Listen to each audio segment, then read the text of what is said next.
What's up, everyone? Welcome back to Better Biomed. I'm here in BC Group. We're in the shipping department, and I'm having an interesting discussion with the folks that are responsible for shipping and receiving medical test equipment, because they repair and calibrate a variety of medical test equipment, all different manufacturers and vendors, here in our testing laboratory.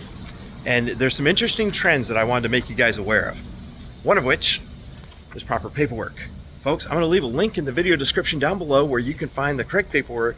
You fill it out, and that way there we can make sure that there's no delays in getting your equipment back in timely and orderly fashion. And if you aren't aware, there's many times the billing department and the receiving department for your equipment are going to be different, right? Because sometimes shipping is going to be to your shop, and the billing department is going to be maybe a office in Utah. Believe it or not, I've seen that. So, and obviously you don't want your medical test equipment getting shipped to Utah. It's happened. I've seen it.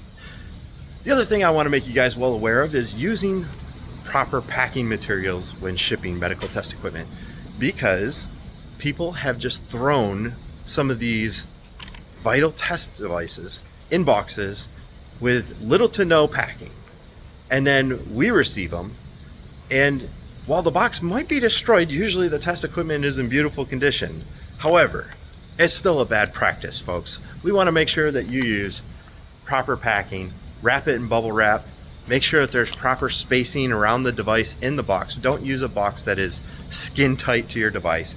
And if you have an ESU analyzer, this guy here, there's actually a warning label inside the box when you receive your new ESU analyzer that's saying, keep this box. Because if you ship it back to us for calibration, we're not going to be responsible for damages during shipping if it is received in a box that's other than BC Group.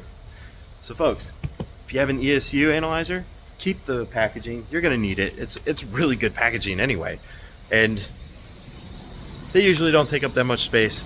It's just a good practice anyway. Retain the original packaging for any device that you're going to be routinely shipping back and forth for calibrations. So folks, use proper packaging materials, fill out the proper paperwork. Link's going to be in the video description below. If you have any medical test equipment that needs calibrated or repaired, ship it to us. I'll leave all the information down below here at BC Group. Thanks for watching.